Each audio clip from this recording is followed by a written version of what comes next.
So I wrote a post on Reddit and I will read it now. And then I'll elaborate on some things. There are no good people or bad people. There are only people. I don't believe in good people or bad people.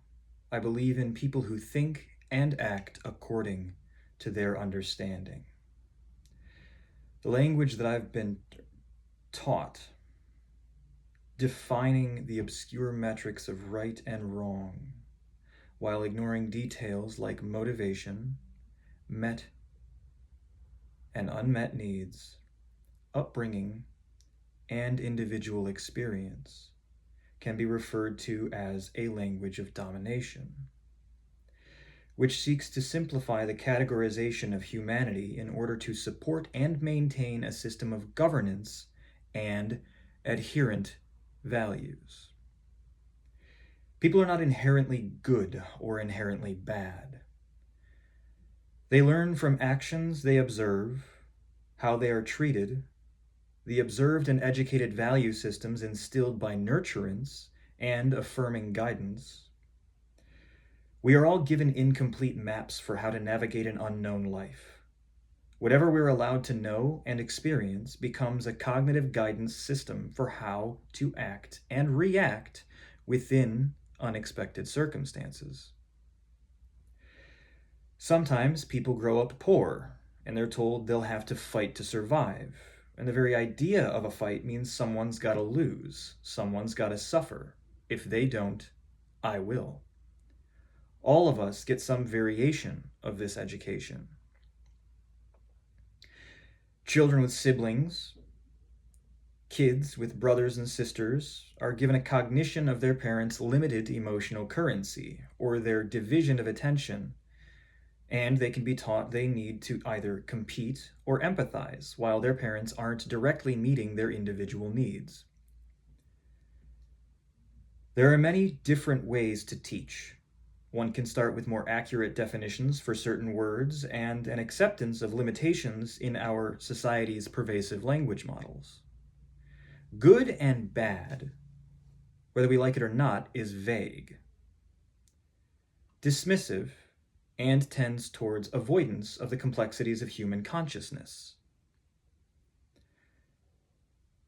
But it's also a language of many religious belief systems. In Western culture, we treat good and bad as punishment-worthy and praiseworthy ideas. This can make misunderstandings and accidental mistakes extremely costly. It can encourage a sort of fearful narcissism in our personalities, seeking to present a perfect person, so we are never left wanting, craving support, acceptance, attention, or attachment. The counterbalance is stress and secret keeping, which can turn into violence when our personality and personal reality is threatened. Don't take my word for any of this. Do your own research. I believe in all of you and your beautiful, capable minds. Now, there's probably a lot in there that most people would question. We are very rigidly taught right, wrong, good, bad. And they are simple yes and no layman's guides for understanding how to work within a social structure or a societal structure. It allows us to, with comfortable friction, work within a system that is trying to meet all of its individuals' needs. I'm going to read some of the responses I got and how I replied.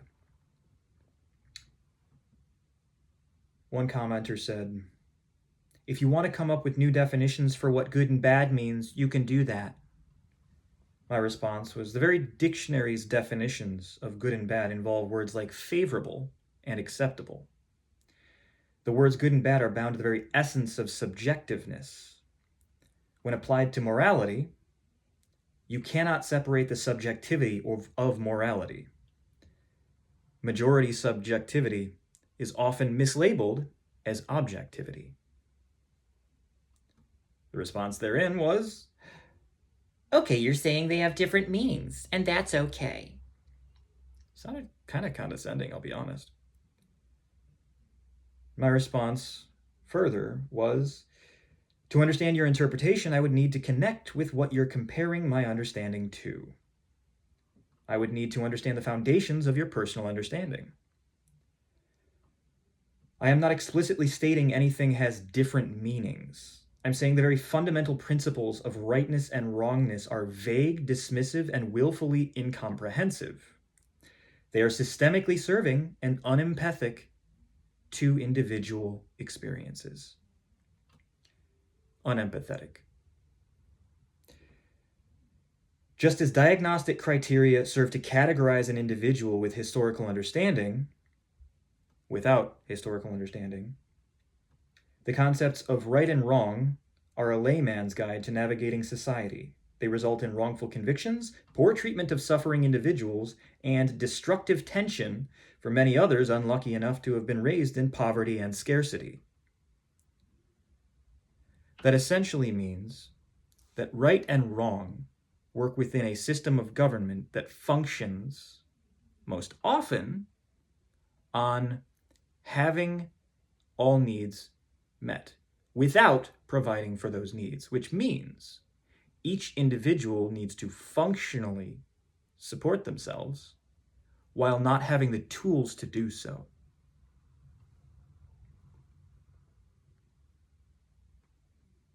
I also got TLDR, you don't believe in objective morality. And my simple response was, I don't believe in oversimplified morality taught as a cultural bottleneck for division of humanity in the form of dualistic binary. Life's not that simple, no matter how comfortable that simplicity feels. I also got something that went into religious stuff, which, I mean, it's going to sound anti-religion, but it's really not. I understand why religion exists, and I understand the rules of religion. They help us, they guide us. They are, again, a simplified layman's guide to comfortable adherence within a system. So, tell that to the Christians. My response was, Christians are fundamentally composed of humans. We are all susceptible to feelings of peace and protectedness. Christianity offers that in mind-bending ways. And then someone said, or the response in there was, nope. Christianity splits the people into good and bad, heaven and hell. And I was like, I'm having trouble discerning where the nope comes from here. We're agreeing with each other. And then, you said there are no good or bad people. It's just people. And Jay say, I'm assuming Jesus says, objectively, there are good and bad people. Good and bad people are categories of people, just one of the many categories we can split people in. And my final response was, so if I'm reading this correctly, I'm hearing you identify as Christian, and that may be the core of your belief structure. I'm seeing your subjective experience has taught you to identify goodness and badness in people. I'm also sensing you choose to label your subjective experience with the word objective in order to meet your needs for inclusion, community support, and belonging. We all have our own perceptions and educations in that, our own perspective. None are inherently flawed, all are equally beautiful, and they are. I'll be honest, our education is the only reason we even function, how we're taught. And there are so many different cultures that are basically trying to finally meet each other with social media and communication technology that is just way beyond that which was available when most of the beliefs that we were raised with were formulated. And then, of course, we have, there is actually right and wrong, and there are actually good and bad people. If someone kills your mother except by right, is a bad person. And if someone saves your daughter from drowning, then he is a good person. A lot to unpack there. This is a systemically decided issue, it would seem. What if someone kills your mother to protect their own child? Say your mother was putting their child at risk with recklessness or violence. Is it then right or wrong? Is it not subjective? Governments decide on war, violence, and murder because they haven't been able to negotiate with another power. They then enlist people explicitly determined to kill. Is this subjective? Who decides where right and wrong are applicable concepts? Who decides what good and bad is? In this very instance, we are both supporting our individual perspectives based on how we were taught, what we learned, and what we value or believe in. Neither of us is objectively right or wrong. Are good people those just those who agree with and adhere to a societal norm? Are bad people just those who act in ways that serve their life and not others? Governments and religions do this all the time. These are entirely subjective concepts simplified into a binary yes-no construct for mass dissemination of information. And that mass dissemination of information is how to live within the system. And by the way, if you think that your kids are not capable of understanding anything beyond right and wrong or good and bad, you are objectively wrong. It's all about how you teach them. It is all about the words you use and how deeply you connect with what they understand about themselves. You can assemble a proper explanation for just about anything a child could ever learn. You can teach a kid that, like, hey, your motivations in life are going to guide you to want stuff, just like other people. Your motivation is going to be feeling at ease, feeling safe, feeling protected, feeling good, feeling happy, feeling wanted, feeling loved. Those are going to be your motivations, just like everybody else. You have to understand that love, that protectedness, and that goodness can be mutual experiences. They can be shared. Because everyone else is looking for that same stuff. And it's not okay to impinge on other people's feelings of goodness and love. And you can go into whatever detail you want to use. I'm not a father, I'm not a parent. I actually have a vasectomy. I can't have children because I was raised in a system that dysregulated my nervous system, and I'd be a fucking terrible father. I'm a good uncle, though, and that's what I'm going for. Anyway, it is a lot easier to simply read a book and go, Okay, that's right, that's wrong. I'll tell my kid. You know, I'm gonna tell him what's right, what's wrong, what's good, what's bad, and then they'll work within the system. I'll let them do whatever. The funny thing is, technically, if you just stop there at good and bad, it's really easy to forgive someone else fucking you over or fucking other people over. So basically, we're taught down here, Good and bad. And we'll work with the government, and then they'll make our decisions for us. And then the government will, maybe they'll break the laws and the rules sometimes, and that'll be okay, because they're doing it for my own good. and that, of course, is really heavily supported by prideful Americans and militant supporters of whatever. Like, I love America. America's the greatest country on earth. We're the fucking most amazing people in the whole world. We should be leading the world in, yeah. I mean, we don't lead the world in just about anything other than we've got an assload of capital and we have a whole bunch of militant power. That's our leading. We don't educate well.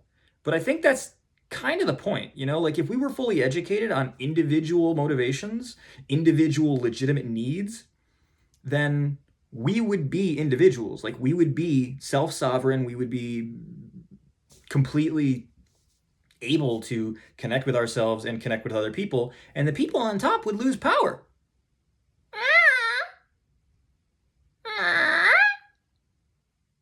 I'm not going to imply that anybody's individual motivations are in some capacity malevolent. I'm just saying The system supports itself, and it gets a lot from that. Anyway, now we have Oh,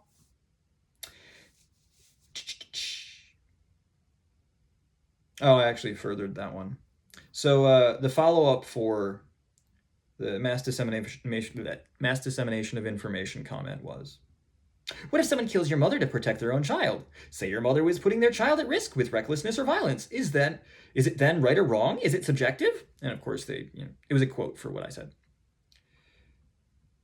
That was probably a terrible inflection for my own, I could have done that. Reddit is very commonly used to basically make counterpoints for people, and they'll quote what you say and follow up. So that was my horribly chosen inflection there. But anyway.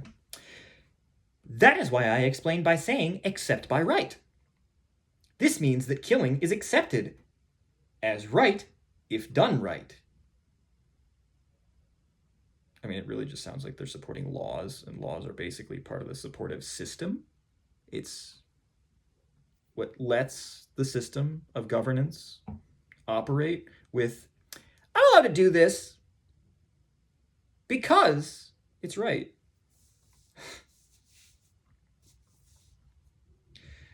Otherwise, it's wrong. It is wrong by all means. And you denying or explaining it away makes you evil. There's no gray area here. That's the thing. Good and evil are again a dualistic binary that kind of disregard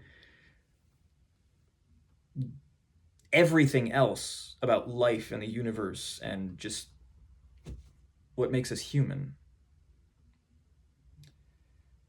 So my final comment, which it's a little gruesome, is, what if someone slits a baby's throat, then drowns a dozen puppies on the way to saving your daughter from drowning?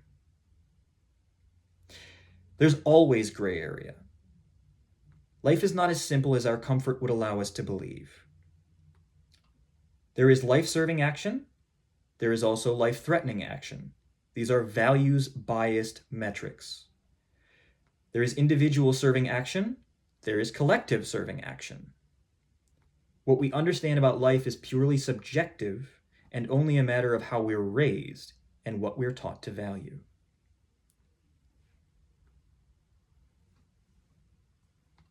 So, final comment. Definitely a difference between, say, Hitler and Mother Teresa. LOL! Kind of imagining that person saying that while laughing out loud. Definitely a difference between, say, Hitler and Mother Teresa. Hold on. I gotta say this actually is a kind of funny delivery. Definitely a difference between, say, Hitler and Mother Teresa. Like snarky, I'm imagining. Anyway. My response. Again, with an extremely objective, non-biased lens in either direction, because that's a harsh comparison. Each of their motivations and educational experiences shaped them. And there are so many more things in those experiences than good and bad. That doesn't make the person bad. It means the systems which educated them were in some way variably skewed. The foundational humanness that makes us who we are, like what we are, I should say, is the same. We are universally the same as human beings. We have the same needs, and this is what nonviolent communication tries to teach us, is that we have the same exact foundational needs. And every time we find something that pins every single human being with a true motivational need, you can add that to your understanding of those needs, and you can empathize and connect with literally every single human being on the planet. That is one of the reasons I love nonviolent communication, is that it actually gives us a foundation for why we are all exactly the same and how we can connect with that sameness. I digress. Bit of a tangent there, sorry about that. And of course, their response to my response was, That's silly. Of course there are good and bad people. You can say whatever philosophical shit you want. it's not philosophy, it's science. Which again is vague.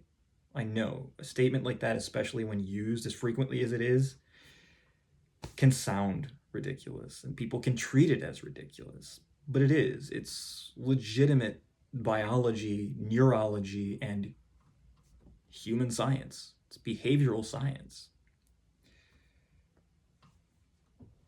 And then, of course, I haven't gotten any answers with most of this, but would you be willing to elaborate on your definitions of words in use here? How do you define good and bad? What is your definition of the word moral? Also, which cultural system and family structure educated you?